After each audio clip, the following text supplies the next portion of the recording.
had a conversation with a guy back in February who came to me. He's now a client. He's working with me. He's been working with me for the last month and a half, almost two. And he was really, really fucking struggling. He felt like he was stuck in a loop. And no matter what he did, it felt like he was making the wrong choices. He felt like if he trained, he should be working harder rather than training. He felt like if he was working, he should be spending more time with his family and his kids. And he felt like if he tried to take a bit of rest or to take a little bit of time off, he was being selfish and he was falling behind on his goals. And I remember him saying to me that he felt damned if he did and damned if he didn't.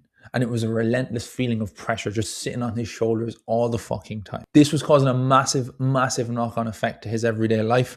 And he was just never able to switch off. When he came home from work, he'd sit down on the couch, but he wouldn't be fully present with his family. So everything that he said that he was struggling with and the guilt that he kept feeling for doing all of the things was actually causing a knock-on effect and actually making it happen as a result. Today, I want to talk about how you can fix this, because we've already been able to fix this with my client. We've only been working together for a month and a half. So far, he's far more present at home with his family. He's able to show up. He's able to get his workouts done, and he's feeling way more energetic than he ever was before. He's already managed to drop a total of 5 kg, and we're only just started. So he thought originally that it was a lack of time. He thought he was lacking discipline. He genuinely thought that he just needed to find the motivation to be able to get himself back to doing the thing that he needed to do. But that was never actually the problem. So he was focusing on all the wrong things all the time. What it really was is that he was just having this constant pressure on his shoulders. So constant pressure that most dads will come under. They don't even realize they're under it. It's this pressure to be the provider. It's pressure to provide for your family. And as a result of that, it leads to you carrying a huge mental toll, a massive mental load on your back. And it's like you're carrying this 400 kg weight on your back all the time. You never get to get it up. And as a result of that, it comes with this massive guilt, a guilt that you attach to yourself for trying to take some time off. You feel guilty when you try to recover. You feel guilty when you try to do stuff that might benefit you. And as a result, you start saying that you don't have time to do things because your time doesn't seem valuable anymore. It's never really a time problem. It's more of the pressure that you're carrying and the load that you have on your back. So let me explain to you the 3 different ways that tension can kind of show up in your life. And you might even realize that you're having this right now, but it happens. It happens to every single dad when they're carrying a load. It happened to me only a couple of months ago. So firstly, you've got your work responsibility. You feel like you're responsible for everything. You feel like you're responsible for the bills in the house. You feel like you're responsible for making sure the kids get fed. You feel like you're responsible for buying new clothes for the kids. You feel like you're responsible for making sure that you're building a better future for your kids. You're building a better future for your family. And as a result, you're carrying all the stress of that on your shoulders. You also want to make sure that your household is secure. You want to make sure that there's nothing going to happen to your household. So you will plow everything that you have into that. You can always make more money. You can take overtime hours. You can, if you run your own business like me, you can work more hours. You can do more and more all the time. So you throw yourself at that because you think that by making more, that's going to give you more security. But on the other side of this is this separate thing that's kind of pulling you away from that altogether. And that is your family. That is the most important thing in the world to you right now. And it's the reason you think that you're doing everything, but it's also the reason why you feel so fucking stuck right now. You want to be more present with your kids. You want to be more present with your partner. You don't want to miss all the important moments, you know, the milestones, the birthdays, the Christmases. You don't want to miss any of that stuff. But when you take time away from your family, you feel a massive sense of guilt. So you're in this place where you're like, okay, I need to work so that I can make more money to look after my family. But when I'm working, I feel like shit because I'm not with my family and I should be with my family. So the work that you're doing is not as productive as it would be if you had the time with your family. And as a result of this, your health and your fitness just becomes an option. It feels like an option. It's the one that you push to the side because it is the option. Your family is not an option. You don't have an option but to look after your family. Your work doesn't feel like an option because you have to work. You need to make money. You need to provide for your family. So you push your fitness to one side and you tell yourself that you're going to get back on track. You're going to get back to doing what you're doing with your training. You're going to get back to doing into the shape that you were maybe 10 or 15 years ago when you were in your 20s or in your teens. And it's like when things get better, when things calm down. But unfortunately, this is the harsh truth that I need to tell you right now. When you're a father, things never calm down. In fact, they only get more chaotic. So you need to find a way.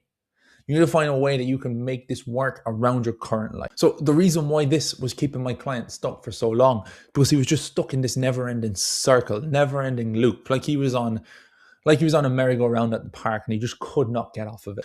He kept waiting for the right time, but the right time never presented itself. Then life started to get busy again, and he had started a program, he had started following something, and he fell off the wagon, he fell off the track again because life was busy. The program wasn't built around a busy life. Then motivation starts to spike again because you've been off it for a little while, and you start another program, you start again. And when you go all in on another program, your energy has to spike again. And then this cycle starts over and over again. It repeats in a massive, massive circle. So the routine that you're following, the routine that he was following for such a long time, it only actually worked when things were quiet. So when the kids were off for the summer holidays, when things were actually just peaceful, when his missus was off work, when he was off work, this was the only way that he was actually able to stick to something long enough for it to actually see a result. And as a result of this, and as a result of constantly starting again and not being able to stick to something long enough, it has huge, huge knock-on effects to your everyday life. Things that you mightn't even notice, but they start to build up and they chip away at you. He started losing confidence. He wasn't confident in himself anymore. He did not want to turn up and do the things that he used to do. When he was playing with his kids, he was feeling breathless. He was feeling like he wasn't able to do what he needed to do with his kid. He was afraid when he went on holiday that he wouldn't be able to take his shirt off on the beach. He was just constantly feeling physically and mentally drained. So when he did eventually get to sit down in the evening, it just didn't help. It made things worse. He crashed, his brain exploded. He told me that he looked in the mirror one day and he just didn't recognize what was looking back at him. And not because he thought he was ugly, not because he thought he was massively out of shape, but because he just did not see the man that he wanted to see. And the biggest stress and the biggest frustration of all of this for him, and this is something that I also experienced myself a couple of months ago, is you feel like you're so disciplined. You're disciplined in every area of your life. You're showing up for your kids. You're there all the fucking time. You are constantly being able to show up for work. You wake up for your alarm, you get into work, and you just can't seem to figure it out. You just don't, it doesn't make sense as to why. Why am I not able to stay consistent with your fitness? And it becomes a really, really, again, frustration, a massive frustration for you. And you end up just feeling like you're a high performer in life. You're a high baller, but you're failing in your own body and you feel stuck in your own body. So the problem is nowadays, society has made people to believe that if you are a dad and you prioritize yourself and you prioritize your health and fitness, that you're in the wrong and you're selfish and you're taking away from your family by going to the gym. You should be spending that time. And that's just the way society has made it be. It feels like it's just another demand on your shoulders. It's another thing that you need to juggle. But I personally do not agree with that at all.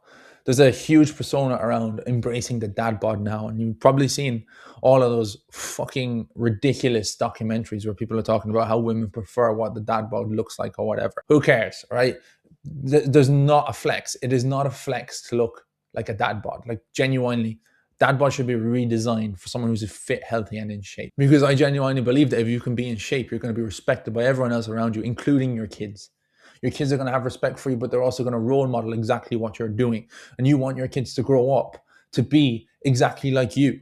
You want your kids to grow up to be an example for everyone else around them. That's what you're trying to instill to them. You want to see that they want to see you working hard. You want them to see you working hard as well.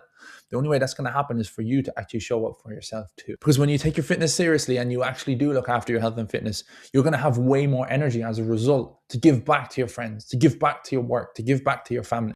And you're also going to prove to yourself that you can show up. You can show up consistently and do the workout over and over again. You're going to feel great in your body. You're going to feel amazing. You're going to have all this extra stuff going on for you. And that's going to make you feel like a better provider. That's going to make you show up in a different level and a different energy to things that you do every day. And let me give you an example of how that used to work for me. When I was out of shape, just after I became a dad, and I was really struggling with all of this stuff, my mindset was in a really bad place. And I was showing up to calls, like catch-up calls with my clients or calls with potential people who were looking to come on board in my online coaching program. And there was just this whiff of fucking feel sorry for me energy off me. And you can always get it, right? Have you ever spent a little bit of time around someone, even just 5 or 10 minutes, who's a really negative person, who feels shit about themselves and they don't take themselves anyway seriously, and you come out of that conversation, you actually feel drained, you feel fucked. And then contrast that to someone who's full of energy, full of really good energy, always happy, and you have a conversation with them and you leave the conversation and you're like, fuck, I feel great after that. That's the same with your health and fitness. You get more from your health and fitness from energy levels. And like, I'm not just talking feeling good about yourself. I'm talking like how you transfer your energy to other people as a result of turning up regularly for your health and fitness. So you need to reframe it. And I want you to reframe it from this video, from this podcast. Go and take it away. You are not being selfish by looking after yourself. You are actually helping your family, and you're helping everyone else around you by looking after yourself. So this is how I have helped this client so far. And this is what we've done inside the Life Lift Repeat project in order to get him into the position where he is now, where he feels amazing about himself and he's showing up as a leader for his family. So I want you to think about the minimum effective dose. And when I talk about the minimum effective dose, it's whatever the minimum effective dose is for you. So for me personally, the minimum effective amount of time that I can spend in the gym every week is 3 days. I need to train 3 days for my head, for my headspace. If I train any less than that, I just don't feel like I've done the work that I need to do, and I don't get the same outcome as a result. So rather than telling yourself you need to get into the gym and I need to go every single day and I need to go and I need to do all this extra cardio as well and I need to go balls to the wall on this thing, you just need to cut it down. You need to find out what is the minimum thing that you can get through a week on a perfect week. Okay, and you worry about the unperfect weeks afterwards. So the client that I'm talking about in this scenario, he's currently training 3 days a week and he does an extra day then at the weekend for a competition that he's currently training for, which is unspecific to the type of training that we're doing with him. That allows him plenty of time to recover. It still allows him plenty of time to get home and spend time with his friends and family, mainly his family. It needs to be able to work in chaos, right? It needs to be able to work when things are a little bit messy, when things are a little bit all over the place, because every single week there's going to be a different problem arise. All right, for me at the moment, there's a different problem arising every week. My daughter's just started crawling. After that, she started to teeth. So she's been teething all along, but now her top teeth are starting to come down and they're hurting her most. So her sleep is a little bit different as well. So there's always a different problem that's going to come up. You cannot just expect always for having a perfect week coming up. And realistically, what we've done for this client as well, you just need something that removes the guesswork, because something that I see so common with so many of the dads that I've worked with in the past is that they don't have a discipline problem, as you already know yourself. They don't have an issue showing up and doing the work, but they don't want to show up and do the work because they're afraid that if they do show up and do the work, it might not actually work for them because they've tried so many approaches in the past. So they don't want to waste their time. So if you have something that is in front of you that visually says, okay, do this thing every single day, this is where you're going to get to. If you can physically show up and do this thing every single day, this will be your result and you can visually see it. The analogy that I always use with anyone who ever came on a call with me, anyone that's ever come into my program is, imagine you're driving around Dublin, right? I don't know Dublin very well. If you're driving around Dublin and you don't have your sat-nav on, I can fucking guarantee you're going to get lost unless you know Dublin really well. But I don't know Dublin at all well. So I have to have my sat-nav on. But if you turn your sat-nav on, you always get to where you're going. Your fitness needs to be the same. You need something. So what we've given this client is just a roadmap, a timeline. Basically says, right, this is where you started. This is where you're going. And if you're not getting there, then we need to make these changes. And we touch base every single week to make sure that we are getting to the result. So you need that. You need that in your life. And if you don't have one of those, then you're never really going to be able to get to where you want to go, because you're always going to have this guesswork and you're always going to feel stuck when you do eventually hit a bump in the road, because you will hit bumps in the road. You need to know how to effectively move past those bumps. And then also, you do need a bounce back system as well, because weekends are going to come up and you're going to have social events and you're going to have holidays. We're coming into the summer now as well. There's going to be times when you're away and you need to be able to bounce back from that stuff. You can't just be perfect up until you go away and then just completely derail yourself and end up back. You want to stay in shape for life. You don't want to just get in shape. So you need something that allows you to bounce back from there. You're not actually out here trying to become a bodybuilder. You're not trying to become someone who is going to get up on stage and get really fucking lean. That's not what you're trying to do. You need to step in to the provider that you're trying to be. You're trying to become a better dad. You're trying to become a better partner for your wife. And you want to just look and feel good about yourself year round. You don't want to push any of these mad, crazy extremes that you see on social media. Because right now you feel like you have to choose between being a provider and actually being in shape. But you can have both of them together. You don't need to choose. So if any of this has helped, if any of this has made sense, I've actually put together a completely free course for dads. It's a Dad Rebuild Starter course that basically goes in depth into what I've talked about in this video today. Basically breaks down exactly what you need to do in order to get yourself started in your health and fitness. And it breaks down some of the stuff that I was talking about with the timeline and the plan that you need. So if you want it, there's a couple of ways you can get it. You can click the link in the show notes. Either if you're watching on podcast, on Spotify, or on YouTube, you can click the show notes, join the school community, and I'll give you access to the course. Or you can just go to Instagram and click into the link in my bio. Again, it will bring you to the school community where I host this course, and you can literally just click that, ask to join, let me know you've asked, and I'll give you permission to come into the program, into the community, should I say, and I will let you work through the course then completely free. Hopefully this video has been helpful for you. If it has, please don't be afraid or forget to share it to a friend who might also need it and benefit from it. That's how the show is going to grow. But for now, I'll speak to you in the next one. All the best. Bye-bye.